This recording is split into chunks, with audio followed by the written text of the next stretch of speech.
Այս ըստ երևույթին բետոնը մի շալկան էր շուռ եկել ու պայթել էր այրվում էին անիվները,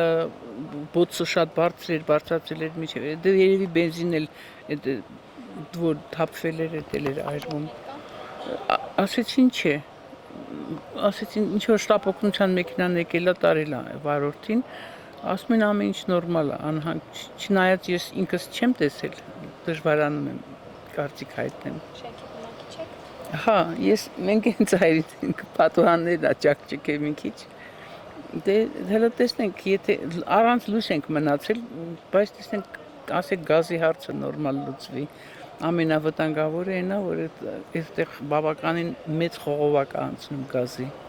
Դրա համար են վախենում, բոլորին հանել են, որ կարող է դա վնասվի, հանկարծ գազի արտահոսք լինի, կարող է վնասվի։ Ռուզ էի բերում, բետոն էի բերում։ Եկա ասա այս բարձր էս հատվածին, բան չա, մեքենան խոդից անջատվեց։ Արգելակեցի, արգելակները չպահեց։ Դες գնացի բախվեցի, չգիտեմ ընդ ինչ կար։ Խփեց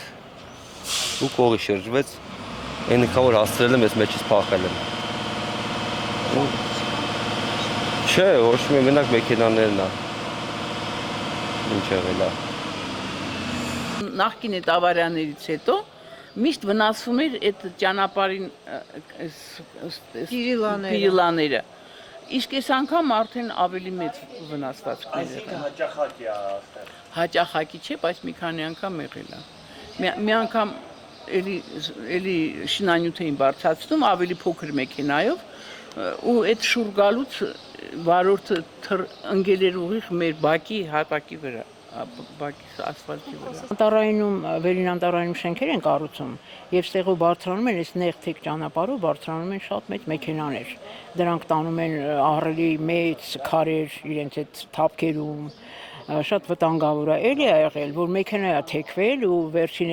հետևի երկու անիվները կախվել են մեր այդ շենքի տարածքի վրա, մի կերպ վարորդին հանել են։ Ուղղակի ես չեմ հասկանում, այս տարածքում այդ շինարարությունը որ անում են, պիտի նաև նրանք մտածեն, որ այս նեղ-թեք, դա բավականին թեք է այդ ճանապարհը։ Այդ տարածքով չի կարելի, որ այդ ահռելի մեքենաները բարձրանան ու ամեն անգամ այսպիսի վտանգավոր իրավիճակ ստեղծեն։ Այդ ամբողջը։ Եվ այս ինձ թվում է սա ոչ իհարկե առաջինը չի, էլի ա եղել, բայց ինձ թվում է որ սա վերջինն էլ չի։ Այդտեսեք հիմա այս ամբողջ այս խողովակը գազատար, մեծ խողովակը հալվել է անկել, այսինքն այն վտանգներ, որ մենք կարող է իսկապես շատ մեծ կորուստներ ունենանք, պայթյուն լիներ։ Ես չգիտեմ, գուցե չգիտեմ ինչ որ վերադաս մարմիններ կան, չգիտեմ քաղաքապետարան, ինչ ցեղապետարան եւ այլն։ Պիտի մտածեն այդ շինարարությունը, որ կատարում են եւ թույլ են տալիս, որ նրանք կատարեն իջերել։ Արդյոք կարելի է այս տարածքով նման ծանրաբեռնված այդ ահռելի մեծության բեռնատարներ, որը մի քանի անգամ այդպես գնական ու ստեղծել այս պայթյունավտանգ իրավիճակ։ Ճիշտ ասած մեզ ասել են, որ մենք շենքից դուրս գանք, որտեղ վտանգավոր է կապված գազի ու էլեկտրականության հետ, մենք դրա համար ենք դուրս եկել, որտեղ այդ ընթացքում այդպես պայթյուններ էր լինում, ես չգիտեմ, այնտեղ մեքենաներ կան, ինքներդ երևի տեսել եք մարդատար մեքենաներ կան 3-նա, 4-նա ամբողջովին այրվել են, բակում մեքենա է եղել, մյուս կողմից այրվել է, այնպես որ վիճակը իսկապես ես չեմ ասում շատ կատաստրոֆիկ էր, բայց ամեն դեպքում վտանգավոր էր ու կարող էր մարդկային կյանքեր խլել։